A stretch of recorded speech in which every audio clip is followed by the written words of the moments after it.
ধরনের ব্যক্তির সাথে কুরবানি দিলে জীবনেও আপনার কুরবানি কবুল হবে না। প্রিয় ভাইয়েরা আমার, অবশ্যই আপনাকে খেয়াল রাখতে হবে। এখন কুরবানির সময় আসছে, সবাই এখন ভাগ হবে, 7 ভাগ, 6 ভাগ, 5 ভাগ এমন করে শরীকে তারপর আমাদের সমাজে সাধারণত মানুষ কুরবানি দেয়। সেক্ষেত্রে আমি আপনাদেরকে অবশ্যই খেয়াল রাখতে বলবো যে কারো চোখ লজ্জায় পড়ে যে আমার চাচা, তাকে ফালাই আমি কিভাবে কুরবানি দেই, তার সাথে শরীক হতে হবে। আমার ভাতিজা, তাকে ছাড়া আমি কিভাবে কুরবানি দেই, তার সাথে আমাকে শরীক হতে হবে। নো, যদি আপনি তার মধ্যে 3টা সিম্পটম দেখতে পান তাহলে অবশ্যই তার থেকে আপনাকে দূরে আসতে হবে। এবং এই 3 ধরনের ব্যক্তির সাথে যদি আপনি কুরবানি দেন তাহলে রাসূল বলছেন আপনার কুরবানি কখনো কবুল হবে না। প্রথম নাম্বার হচ্ছে সুদের সাথে যার সম্পর্ক আছে, যেই ব্যক্তির ইনকাম হারাম, ওই ব্যক্তির সাথে যদি আপনি শরীকে কুরবানি দেন, বিশ্বনবী সাল্লাল্লাহু আলাইহি সাল্লাম বলছেন 7 জন যদি শরীক হয়, তার মধ্যে থেকে যদি একজনের ইনকাম হারাম থাকে, বাকি 6 জনের কুরবানি কখনো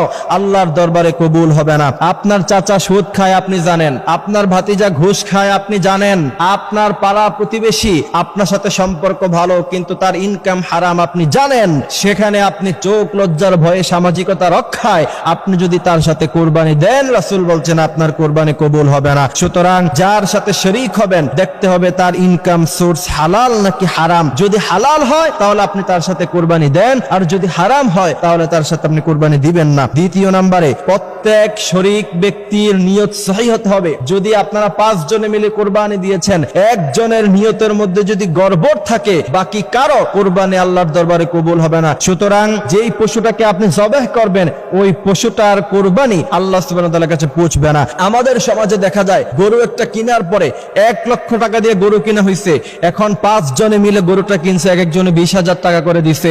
এখন একজন বলতেছে যে গরুটা একটু চিকন হয়ে গেছে, গরুটা দেখতে সুন্দর না, গরুটা এমন কেন? এইরকম প্রশ্ন যারা করে বুঝতে হবে তাদের নিয়ত সহিহ না। যারা শরীকে কুরবানি দিচ্ছেন খুব ভালোভাবে খেয়াল করেন, খুব গুরুত্বপূর্ণ কথা। কুরবানি গরু পশু জবাই করার আগে আপনারা সবাইকে যে কোনো একজন বলবেন যে আমাদের এতক্ষণ পর্যন্ত নিয়ত যা ছিল সেটা অলরেডি চলে গিয়েছে, এখন আমরা গরু জবাই করার আগে আমাদের নিয়তটাকে আমরা সহিহ করে নেই, তাহলে আপনার কুরবানি আল্লাহ সুবহানাহু ওয়া তাআলার দরবারে কবুল হবে ইনশাআল্লাহ। তৃতীয় নাম্বার, যেই ব্যক্তি সারা বছর হারাম কাজের সাথে সম্পর্ক রাখে, যেই ব্যক্তি সারা বছরই নামাজে যায় না, জুমাতেও যায় না, ঈদগাহেও যায় না, এমন কিছু মুসল্লি, এমন কিছু মানুষ আমাদের সমাজে আছে, তাদের সাথে কুরবানিতে শরীক হতে সাবধান। ভালো মানুষের সাথে মিলে কুরবানি দেন, তাহলে আপনার কুরবানিটা আল্লাহর কাছে কবুল হবে।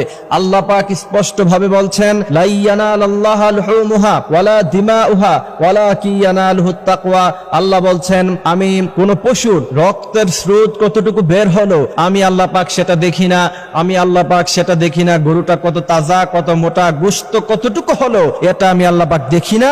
আল্লাহ কি দেখেন? ওয়ালাকিন ইয়ানালুহুত তাকওয়া, আপনার হৃদয়ের যে তাকওয়া, আপনার হৃদয়টা সহিহ আছে কিনা, আপনার নিয়ত সহিহ আছে কিনা, আল্লাহ সুবহানাহু ওয়া তাআলা সেটা দেখেন। অবশ্যই শরীক আমরা যারা হচ্ছি, আল্লাহ পাক আমাদেরকে এই কথাগুলি বোঝার, মানার তৌফিক দান